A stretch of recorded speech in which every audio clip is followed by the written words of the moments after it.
I'm doing a new book at the moment called Epiphany, which is based on a series of interviews with people about how they discovered their talent. I'm fascinated by how people got to be there.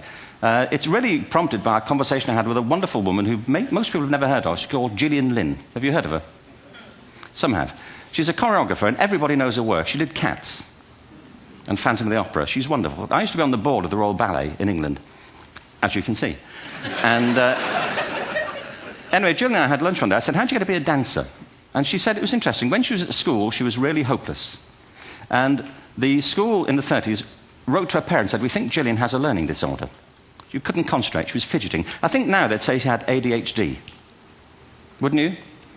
But this was the 1930s, and ADHD hadn't been invented, at this point. So it wasn't an available condition. People weren't aware they could have that. Anyway, she went to see this specialist. So this oak-panelled room, and she was there with her mother, and she was led and sat on this chair at the end, and she sat on her hands for 20 minutes while this man talked to her mother about all the problems Gillian was having at school.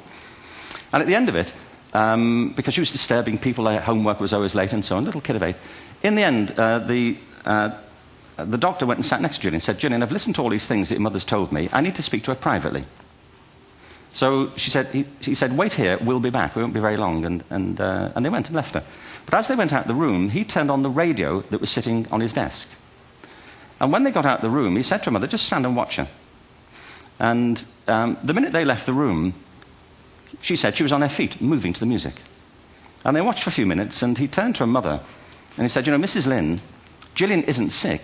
She's a dancer. Take her to a dance school. I said, what happened? He said, she did. I can't tell you how wonderful it was. We walked in this room, and it was full of people like me. People who couldn't sit still. People who had to move to think. They did ballet, they did tap, they did jazz, they did modern, they did contemporary. She was eventually auditioned for the Royal Ballet School. She became a soloist. She had a wonderful career at the Royal Ballet.